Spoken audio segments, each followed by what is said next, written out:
যে যদি পুলিশ এই কেসে যে টোটো চালাচ্ছে জিটি রোডের উপরে কোনো টোটোওয়ালা অটোকে কাউকে যদি অ্যারেস্ট করে বা তার গাড়ি আটকায়, আমাকে সেই টোটোওয়ালাকে বলবেন ইমিডিয়েট আমার ফোন করতে।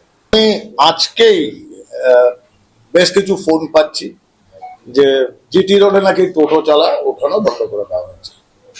সো আমি এটাকে বলি খুব ক্লিয়ার, বলতে আমার আপত্তি নেই। মাস দেড়েক আগে পুলিশ প্রশাসন, পুরসভা প্রশাসনের সঙ্গে এবং এই অটো টোটো ইউনিয়নের বা অটো টোটোর যারা চালক, কারণ ওদের ইউনিয়ন বলে সেরকম কিছু নেই অফিসিয়াল, এদের সঙ্গে আমরা একটা মিটিং করেছিলাম এবং সেখানে অনেক কিছু ডিসকাশন হয়েছিল, এইগুলো ডিসকাশন হয়েছিল এবং তারপর এটা সিদ্ধান্ত হয়েছিল, এটা প্রায় মাস দেড়েক আগে পুলিশের খুব সিনিয়র লিডার অফিসাররা এসেছিলেন, যে আমরা সবার সঙ্গে আলোচনা করে সর্বসম্মতভাবে কিছুটা টোটাল লোকেরা ছাড়বে, কিছুটা আমরা ছাড়বো, মিউচুয়ালি এগ্রিয়েবল একটা সলিউশন করব। আজকে সকালবেলায় আমি এই সকাল 9টা সাড়ে 9টার সময় একজন সিনিয়র পুলিশ অফিসারের ফোন আসে যে স্যার আমরা আজকে মিটিং করতে চাই এই টোটোর সমস্যা।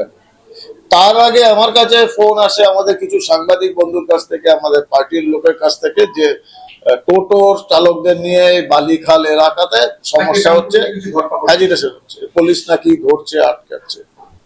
আমি পরিষ্কার বলেছিলাম আমার সহকর্মীদের এবং সাংবাদিক বন্ধুদের যে যদি পুলিশ এই কেসে যে টোটো চালাচ্ছে জিটি রোডের উপরে কোনো টোটোওয়ালা অটোকে কাউকে যদি অ্যারেস্ট করে বা তার গাড়ি আটকায়, আমাকে সেই টোটোওয়ালাকে বলবেন ইমিডিয়েট আমার ফোন করতে। আমি তার হয়ে গিয়ে থানায় যাব এবং পুলিশকে এটা জিজ্ঞাসা করবো কার অনুমতি নিয়ে করেছে। এবং আমি ওই সিনিয়র পুলিশ অফিসারকেও বলেছি, উনি বলছেন আমাদের উচ্চতর কর্তৃপক্ষ থেকে অর্ডার এসেছে। তাহলে দায়িত্ব আপনার, কারণ এই টোটো অটো যারা চালায় তারা কি নিজের ইচ্ছায় জন্ম থেকে কেউ হয় যে আমি টোটো চালাবো বলে আমি জন্মালাম? আমাদের ছোটবেলা তো একটা আসতো না যে আপনি বড় হয়ে কি হতে চান, একটা স্বপ্ন থাকে। সব বেচারারা তাদের স্বপ্ন ভঙ্গ হয়েছে, তৃণমূল তাদের চাকরি, তাদের জীবন জীবিকা, তাদের সম্মান সব কেড়ে নিয়েছে। সমস্ত যুবকদের যেরকম ভাবে ওরা জবরদস্তি পাঠিয়েছিল যে আপনারা তোলাবাজ হন, সিন্ডিকেট চালান, এরা তোলাবাজ হয়নি, সিন্ডিকেট করেনি, মেরুদণ্ড রয়েছে, সৎভাবে টোটো চালিয়ে উপার্জন করতে চেয়েছিল। তাতেও আগে লক্ষ লক্ষ টাকা ঘুষ দিতে হতো, তোলা দিতে হতো, সেগুলো আমরা বন্ধ করেছি। অ্যাটলিস্ট বলে যাচ্ছি লোককে যে কাউকে ভয় পাবেন না, যোগাযোগ করুন আমার সঙ্গে, একটা পয়সা তোলাবাজিতে দেবেন না। কোনো ইউনিয়ন নেই ওখানে, ইউনিয়ন নাম করে কেউ টাকা তুললে আমাকে বলুন, আমি সোজা অ্যারেস্ট করে ভেতরে ঢোকাবো। কিন্তু টোটো চালক ধরে বুঝতে হবে তারা সমাজের একটা অংশ, তারা একটা বিরাট কাজ করছে, বিশাল কাজ করছে। কারণ এত সরু সরু রাস্তা এখানে, জিটি রোডের পর ভেতরে আপনার কোনো বাস ঢুকতে পারে না, গাড়ি ঢুকতে পারে না, মানুষ চলবে কি করে, যাবে কি করে? সবার কাছে 2 হুইলার 4 হুইলার নেই, সেখানে টোটোই ভরসা। কিন্তু এমন ভাবে করতে হবে যাতে জ্যাম জট না হয়। জিটি রোডটা আমাদের সারাতে হবে। জিটি রোডে আমরা বাস চালু করছি, আমার সঙ্গে কথা হয়েছে, অফিসিয়াল চিঠি দিয়েছি মাননীয় পরিবহন মন্ত্রীকে, এবং উনি আমাদের প্রতিশ্রুতি দিয়েছেন যে দুর্গাপুজোর আগেই খুব তাড়াতাড়ি অন্তত 3টি বাস চালু হবে।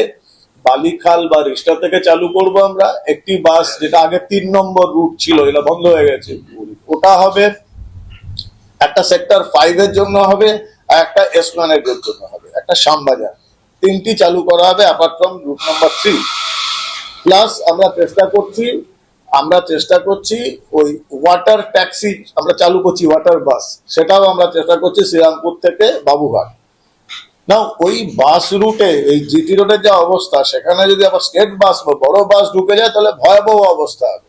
সেজন্য আমরা একটা অল্টারনেটিভ রুট করাচ্ছি জিটি রোডটাকে অ্যাভয়েড করে, যাতে টোটো অ্যাটলিস্ট, আমার প্রপোজাল থাকবে যে পুরো 24 ঘন্টার জন্য না করে অফিস টাইম, সকালবেলা হয়তো 9টা থেকে 12টা বা 8টা থেকে 11টা, বিকেলবেলা আপনারা 4টে বা 5টা, 4:30, 5টা থেকে 8টা অবধি মেন যে টাইমটা, ওই সময় টোটো যাতে না ওঠে। আপনারা ভেতরের অল্টারনেট রুটগুলো ব্যবহার করুন, বাস মুভমেন্ট করতে দিন, কারণ গণপরিবহনে বেশি লোক যেতে পারবে।